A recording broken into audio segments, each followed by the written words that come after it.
अध्याय 14। सरुयाह का पुत्र योआब ताड़ गया कि राजा का मन अबशालोम की ओर लगा है। इसलिए योआब ने तकोआ नगर में दूत भेजकर एक बुद्धिमान स्त्री को बुलवाया और उससे कहा, शोक करने वाली बन, अर्थात शोक का पहरावा पहन और तेल ना लगा, परंतु ऐसी स्त्री बन जो बहुत दिन से मृतक के लिए विलाप करती रही हो।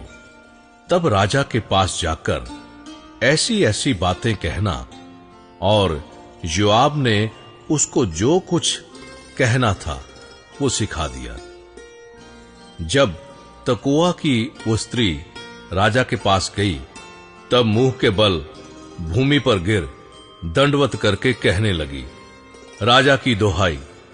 राजा ने उससे पूछा, तुझे क्या चाहिए? उसने कहा, सचमुच मेरा पति मर गया और मैं विधवा हो गई, और तेरी दासी के 2 बेटे थे, और उन दोनों ने मैदान में मारपीट की, और उनको छुड़ाने वाला कोई न था। इसलिए एक ने दूसरे को ऐसा मारा कि वो मर गया। अब सुन, सारे कुल के लोग तेरी दासी के विरुद्ध उठकर ये कहते हैं कि जिसने अपने भाई को घात किया उसको हमें सौंप दे, कि उसके मारे हुए भाई के प्राण के बदले में उसको प्राण दंड दें, और इस तरह वे वारिस को भी नष्ट करेंगे। इस तरह वो मेरे अंगारे को जो बच गया है बुझाएंगे, और मेरे पति का नाम और संतान धरती पर से मिटा डालेंगे। राजा ने स्त्री से कहा, अपने घर जा और मैं तेरे विषय आज्ञा दूंगा। तब तकोआ की उस स्त्री ने राजा से कहा, हे मेरे प्रभु, हे राजा, दोष मुझी को और मेरे पिता के घराने ही को लगे, और राजा अपनी गद्दी समेत निर्दोष ठहरे। राजा ने कहा, जो कोई तुझसे कुछ बोले उसको मेरे पास ला, तब वो फिर तुझे छूने ना पाएगा। उसने कहा, राजा अपने परमेश्वर यहोवा को स्मरण करे कि खून का पलटा लेने वाला और नाश करने ना पाए, और मेरे बेटे का नाश ना होने पाए।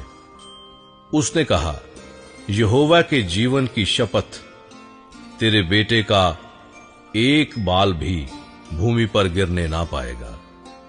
तब स्त्री बोली, तेरी दासी अपने प्रभु राजा से एक बात कहने पाए। उसने कहा, कहे जा।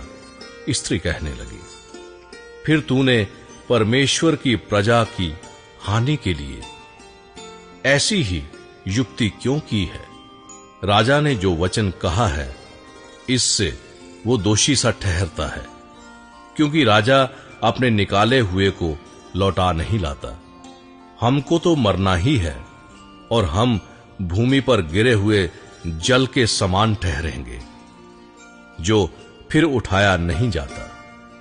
तो भी परमेश्वर प्राण नहीं लेता, वरन ऐसी युक्ति करता है कि निकाला हुआ उसके पास से निकाला हुआ ना रहे।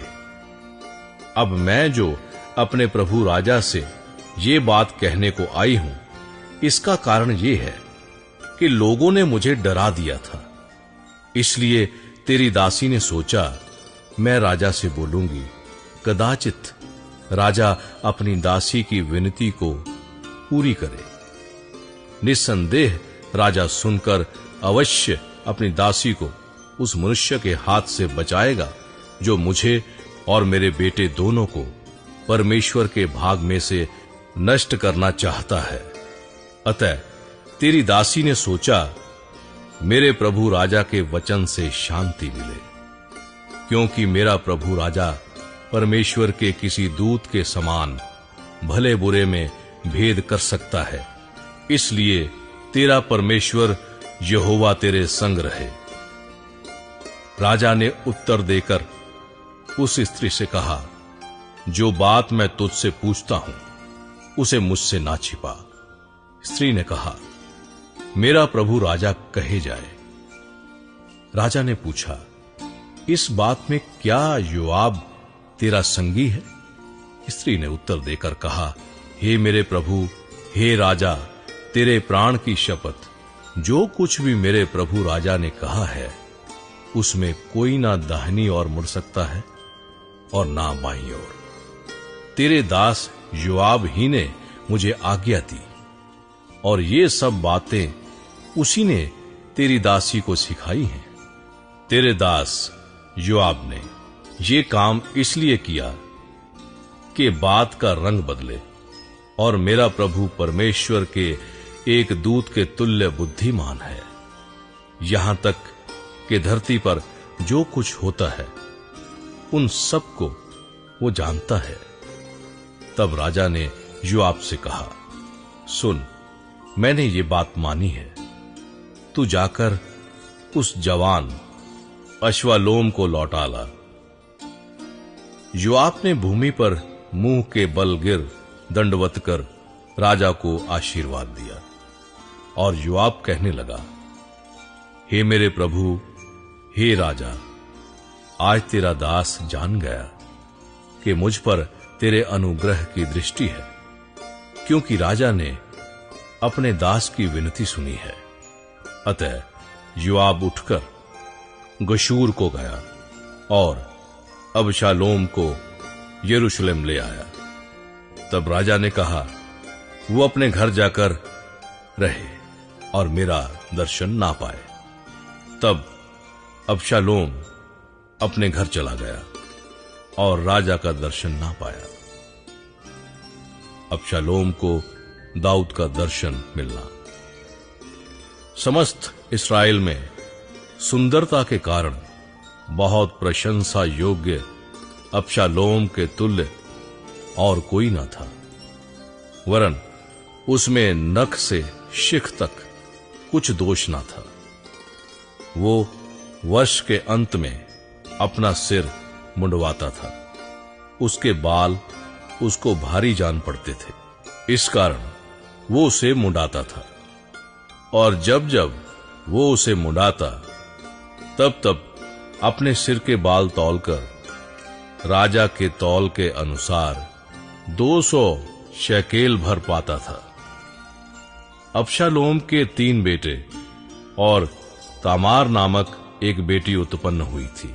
अतः अबशालोम राजा का दर्शन बिना पाए यरूशलेम में 2 वर्ष रहा।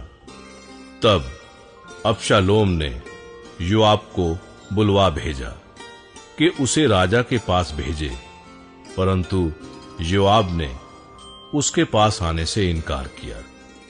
उसने उसे दूसरी बार बुलवा भेजा, परंतु तब भी उसने आने से इनकार किया। तब उसने अपने सेवकों से कहा, सुनो, योआब का एक खेत मेरी भूमि के निकट है और उसमें उसका जौ खड़ा है। तुम जाकर उसमें आग लगाओ। इसलिए अबशालोम के सेवकों ने उस खेत में आग लगा दी। तब योआब उठा और अबशालोम के घर में उसके पास जाकर उससे पूछने लगा, तेरे सेवकों ने मेरे खेत में क्यों आग लगाई है? अबशालोम ने योआब से कहा, मैंने तो तेरे पास ये कहला भेजा था, यहां आना कि मैं तुझे राजा के पास ये कहने को भेजूं, मैं गशूर से क्यों आया, और अब तक वहां रहता तो अच्छा होता। इसलिए अब राजा मुझे दर्शन दे, और यदि मैं दोषी हूं तो वो मुझे मार डाले। तब योआब ने राजा के पास जाकर उसको ये बात सुनाई, और राजा ने अबशालोम को बुलवाया।